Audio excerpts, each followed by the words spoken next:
হলো? নিজের ফোনটা কাজে দিতে হয় না?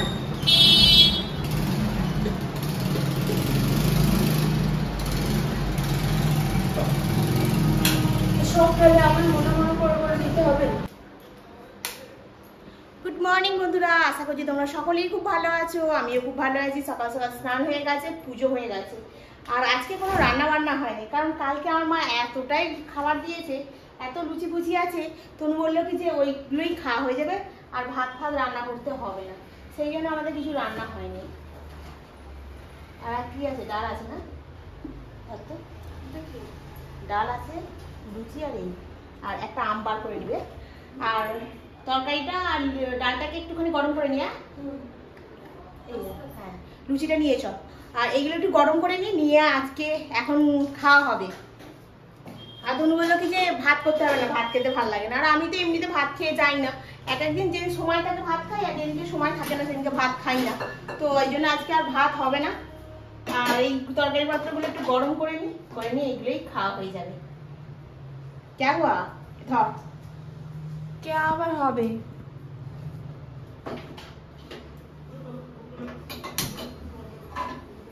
এগুলো বেশ গরম গরম করে নিয়ে, আজকে রান্না নেই তবুও আমার দেরি হয়ে গেল এই তনুগুড়ির সঙ্গে বক বক করতে। হ্যাঁ রে, যা কিছু দোষ খালি তনুগুড়ির দোষ হবে, বাড়িতে আর দোষ দেওয়ার মতো কেউ নেই। আর একজন কেউ থাকলে, কালকে দিদা কুমড়ো তরকারিটা বেশ ভালোই করেছিল। কি দিয়েছিল আজকে? কি নারকেল নারকেল দিয়েছে নাকি এতে? একটা জিনিস খারাপ করেছি, পটল দিয়ে। পটল দিয়ে? কুমড়োর তরকারিতে পটল দেয়? ছি, বাজে, খালি দানাগুলো মুখে পড়ছে। পটলটা দেয়? পটলটা খেতে ভালো লাগে তো? না, পটলটা দিতে বারণ করে দিতে হবে। দিদা এই বিপদারিণী পুজোর সময় এইটাই খেত। আগেও যখন আগে আমার মাসি আসতো, আমার মেয়ে মাসি আগে আসতো বিপদারিণী পুজোর দিনকে আমার মায়ের কাছে এসে রান্না বান্না করতো, খেত, আর আমার মা আমাকে পাঠাতো। আর বরাবরই আসবো না, মানে আমি তো আমার বিয়ে হয়েছে অনেক আগে, তো সেবার থেকেই, মানে তখন থেকেই আমার মা বিপদারিণীতে ডুরি আর পাঠিয়ে দিত। আর এই চান করে ডুরিটা বাঁধতে হবে রে, ডুরিটা আমাকে হাতে বেঁধে দিবি। আর তারপর থেকে এই ছোলার ডাল আর লুচি তৈরি করে করে আগেও দিত, এখনো দেয়। আর তনু এইটা খেতে খুব ভালোবাসে। চামচটা ইউজ করো না? চামচটা ইউজ করছি না। আর কালকে আমি হাঁসকালি পরে গিয়েছিলাম, আমার বাবা ওখানে সবকিছু নিয়ে দাঁড়িয়েছিল, ভেতরে আর যাইনি, কারণ আমাকে যেতে গেলে আবার অতটা ভেতর থেকে আসতে হবে বলে আমি আর যাইনি, ওই জন্য ওখান থেকে নিয়ে চলে এসেছিলাম। হয়ে গেছে, বাকি আছে। আর নিয়ে এসে তো কালকে যা কেলোকীর্তি হলো বাইরে বসে বসে, কালকে রাত্রিবেলা আমি একেবারে টায়ার্ড হয়ে গেছিলাম, আর একদম ভালো লাগছিল না যে আমি কিছু কাজ করি। তখন আমি কি করব, বাধ্য হয়ে আমি কালকে এডিট করি না, আজকে ভোর 5টার সময়, মানে এমনিতে 5টা সাড়ে 5টার পরেই উঠি, আর আজকে 5টার আগে উঠে পড়েছি, উঠে আগে ভিডিও এডিট করেছি, করে পোস্টে ফেলে দিয়ে তারপরে ঘরের কাজ করেছি, করে চান করতে গেছি, করে পুজো সেরে এইবারে খাবারটাকে গরম করে দিচ্ছি। তনুর জন্য দুপুরবেলা এই খাবে। তনুকে বললো ভাত একটু ডিমের ঝোল করে দিই, বললো না না তো না, তুই বাটি করে, হ্যাঁ এটা করে নিয়ে যাই, এটা করে চাপা দিয়ে রেখে দেবো, তুই বেলায় গরম করে খেতে পারবি, ঠিক আছে? চল একটা আম বার করে নেবো, ব্যাস হয়ে যাবে। আমার আম দিয়ে লুচি খেতে দারুণ লাগে। চায়ের পাতাটা ফুরিয়ে গেছে, সকালবেলা গ্রিন টি করে খেয়েছি বিস্কুট দিয়ে। আমরা হচ্ছি লেজেন্ডার। লেজেন্ডার কি হলো? উচ্চারণে ভুল হলো নাকি? কিছু হয়নি, রাখো। ঠিক আছে, এবার তুমি ক্যামেরাটা রাখো, রেখে দিয়ে একটু আমটা বার করে নিয়ে আসো। আমি তো চান করিনি, তারপরে পোষা তোর জন্য পাঠিয়ে দিয়েছে আমার।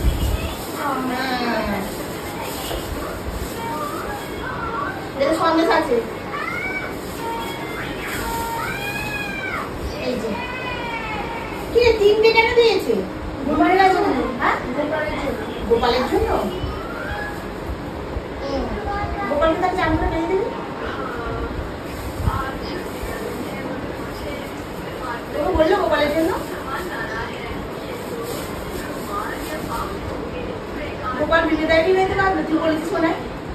আমাকে বললো তোর ভাইকে করিনি। আচ্ছা, বললাম আমার ভাই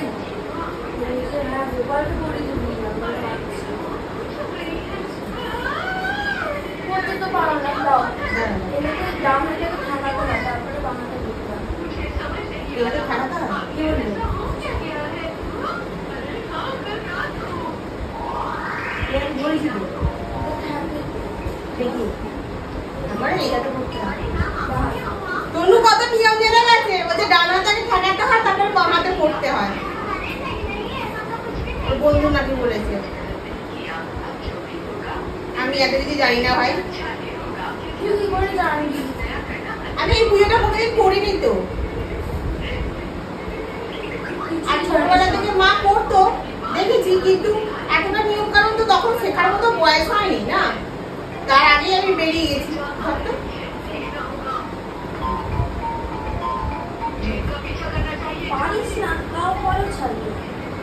পারি না, তোর ওই সিনচান চলছে।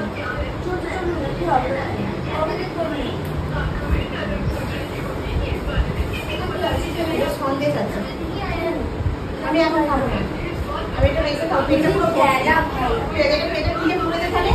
আর এই যে প্যারাটা করে ঢাকা দিয়ে রাখ।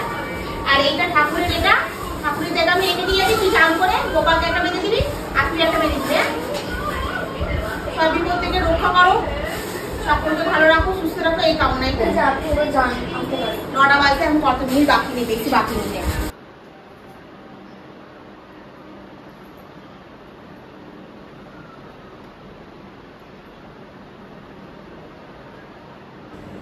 আজকে মাথায় শ্যাম্পু করেছি আর চুলটা গামছা দিয়ে জড়িয়ে রেখে দিয়েছিলাম। গামছা দিয়ে অনেকক্ষণ ধরে ঝুড়িয়ে রাখলে কী হয়, চুলের মধ্যে যা জলটা আছে না গামছাতে মানে টেনে নেয়, আর চুলটা বেশ ভালোই একটু হালকা হালকা মতো শুকনো হয়ে যায়। আর মাথা থেকে না প্রচণ্ড পরিমাণে চুল উঠছে, এখন বর্ষাকাল বলেও মাথাতে আর চুলে যত্ন হচ্ছে না তো একদম। তাও আমার সব কিছু আমার বাড়িতে আছে রেডি করা, কিন্তু আমি ওই যে যত্ন করি না। দেখো না কতগুলো চুল উঠছে, তনুরও মাথা থেকে চুল উঠছে। আর আমার কি হয়, ভিজে চুলটা খানিকটা জড়িয়ে রাখা হয় তো সেই জন্য আরও বেশিই চুলটা ওঠে। আর চুলটা ঘরের ভেতরে আঁচড়ালাম না, বাইরে চলে এলাম ব্যালকনির সামনে। ঘরে আঁচড়ালে খাটের তলা, তারপরে সময় সোফার তলা, শোকেসের তলা, ড্রেসিং টেবিলের চারদিকে চুল হয়ে যায়। ঝাঁট দেওয়ার সময়, মোছার সময় না খুব সমস্যা হচ্ছে। ওই জন্য আমি এই ব্যালকনির সামনে দাঁড়িয়ে দাঁড়িয়ে চুলটা আঁচড়ে নিই। যদি চুলটা ঝরে যায় তাহলে নিচেই পড়বে, ঝাঁট দিয়ে এটাকে গুটিয়ে রেখে দেবো এক জায়গায়। আর এবারে যাবো ডিউটির জন্য, বেরোতে হবে, অনেকটা লেট হয়ে যাচ্ছে আবার আমার। হলদিয়া হাওড়া লোকালটা বেরিয়ে যাবে, আর সামনেই একটা মালগাড়ি রেখে দিয়েছে। কী করে পার হবো, লাইন ক্রস করতে পারবো না, আমার সিঁড়ি দিয়ে উঠতে হবে। আর সিঁড়ি দিয়ে উঠতে গেলে এখন অনেকটা সময় লাগবে। গ্রাউন্ডে গাড়ি দিয়ে দিয়েছে, এখন অনেকগুলো গাড়ি আছে, একটা দুটো গাড়ি নেই। প্রায় মেদিনীপুর আছে, খড়গপুর আছে, সবে মাত্র হলদিয়া বেরিয়েছে, ফুল বেরিয়ে আছে, সবই পেয়ে যাবো একটা একটা করে। চলো, হাঁপিয়ে গেছি, মুখে বাঁধা আছে, আর বাইরেটা একদম রোদ ঝলমলে আকাশ, কড়কড় করছে একদম রোদ্দুরটা। তো চলো এখন রাখি, আবার সন্ধ্যাবেলা এসে দেখা হবে তোমাদের সাথে, ঠিক আছে?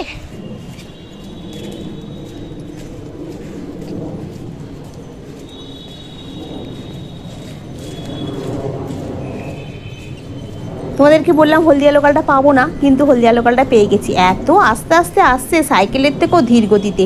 মানে যেহেতু এখনও পর্যন্ত আন্দুলের কাজ ঠিকঠাক করে হয়নি, এখনও হচ্ছে, ধীর গতিতে এমন এলো, আমি সিঁড়ি দিয়ে আস্তে আস্তে উঠে হলদিয়া লোকালটা অনায়াসে পেয়ে গেলাম।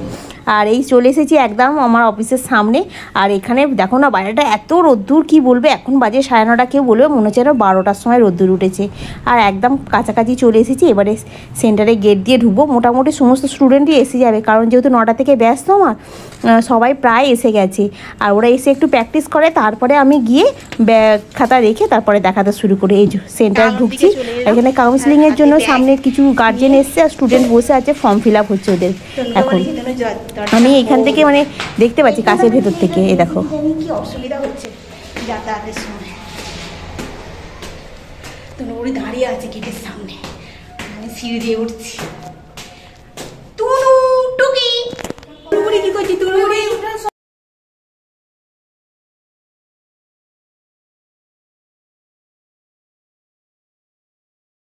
খাওয়া হয়ে গেছে, সন্ধ্যাবেলায় এসে চা খেয়ে দুজনের জন্য 2 কাপ চা করে নিয়ে এসে তনুরি, আমি একটু হাত পা ধুয়ে একটু বসলাম। এবারে চাটা খাবো, খেয়ে দিয়ে তারপরে বাকি যা কাজ আছে হবে। তত বেশি গরম লাগবে, জন্য বারান্দার লাইটটাকে অফ করে রেখে দিয়েছি। এখন কি করব, রাত্রিবেলা আমি কালকে মা কাঁঠাল দিয়েছিল, আমি চা খাওয়ার অনেকক্ষণ পর, যদিও এই মানে আধা ঘন্টা আগে বলছি, এখন তো বাজে তোমার 9টা, 1:30 সময় করে আমি অনেকগুলো কাঁঠাল খেয়েছি। আমার পেটটা ভার হয়ে গেছে, আমি খাবো না রাতেবেলা কিছু।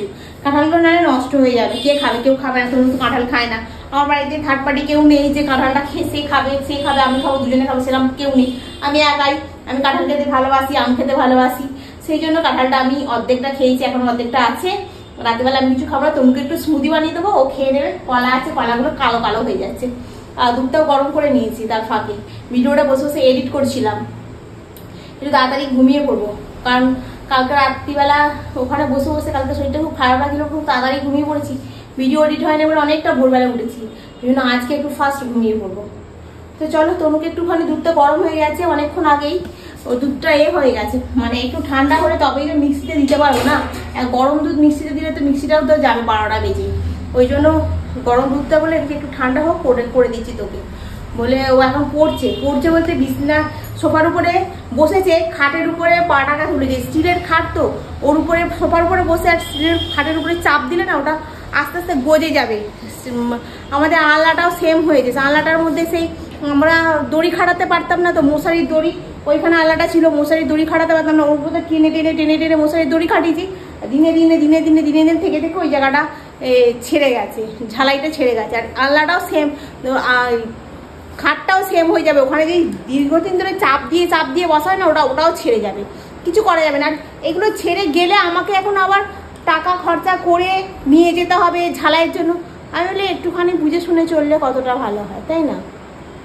প্রত্যেকটা জিনিস অনেক কষ্টের জিনিস, অনেক একটা তিল তিল করে টাকা জমানোর জিনিস, সেগুলো ভেঙে গেলে এখানে লাগবে। আগে তো মেঝেতে শুতাম, কিচ্ছু ছিল না ঘরেতে, মেঝেতে শুতাম।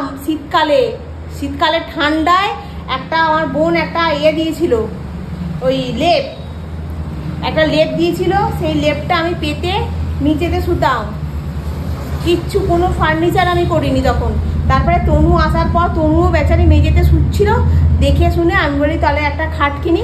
ও যখন আমার কাছেই থাকবে, যাবে না, তখন আমি একটা খাট কিনলাম। তার আগে কিনেছিলাম। আছো ও শুনছে, অনেক কষ্ট করেছি আমি, যা কষ্ট করেছি আর এখনো স্টিল নাও যা কষ্ট করছি, মানে এরকম কষ্ট মানে শুনলে না একটা ইতিহাসের বই আর একটা খানি লেখা হয়ে যাবে, মানে সিনেমা হয়ে যাবে আমার জীবনটা যেভাবে যাচ্ছে। আচ্ছা,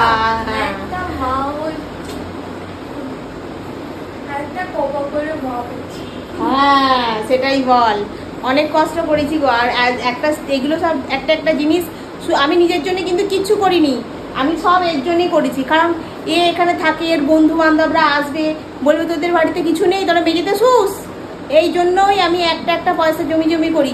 আজকে ও এসি করে বায়না করছে, আমি সব কিছু খোঁজ খবর নিয়েছি। আমি কি দাঁড়া, আগে আমি ব্যাংকে আস্তে আস্তে করে 2 টাকা রাখি, তারপর ওটাকে ইনস্টলমেন্ট তো কিছু ডাউন পেমেন্ট করতে হবে আমাকে তো মুখ দেখে আমাকে বলবে না আসো আমি তোমার মুখটা দেখে নিলাম হয়ে গেল, সেরকম ব্যাপার তো হবে না, আমাকে তো ডাউন পেমেন্ট করতে হবে। সেই ডাউন পেমেন্টের টাকাটা একটু জমাই, যদি ডাউন পেমেন্ট করি তারপরে মান্থলি একটা টাকা আমি কাটিয়ে তোকে একটা এসি কিনে দেবো। কিন্তু আমার মাথার উপরে ছাদটা তো মেন দরকার, কিন্তু ছাদটা তো ওই মানে 20,000 30,000 টাকায় তো হবে না বন্ধু। সেই জন্য আর ছাদের জন্য এখন কিছু ব্যবস্থা করতেও পারছি না। যতক্ষণ এটা দাঁড় করাতে পারবো, এর পড়াশোনাটা শেষ হবে, এর পড়াশোনার পিছনে প্রচুর খরচা হয়, যার জন্য আমাকে একটু সংসারটাও বুঝে চালাতে হয়। তোমরা তো আমার রান্না বান্না খাওয়া দাওয়া সবই দেখছো, আমি কি রান্না করি, এমন কিছু আহামরি বিলাসিতা রান্না করি না। মাঝে মধ্যে একটু আধটু এখানে ওখানে ঘুরতে গেলে মনটা তখন হয়, তাহলে কি আমরা সব সময় বুঝেই হিসাব করে চলি। কারণ আমি যে টাকাটা ইনকাম করে বুঝে যদি না চালাই, তাহলে আমাদের একদম এত পর্যন্ত ডুবে থাকতে হবে। কিন্তু আমাকে ওইসব করতে হয় না, অনেক বুঝে চালাই। হ্যাঁ, আমার বোন আমাকে অনেকটা সাহায্য করে, যার জন্য ঠিক আছে এখনো পর্যন্ত।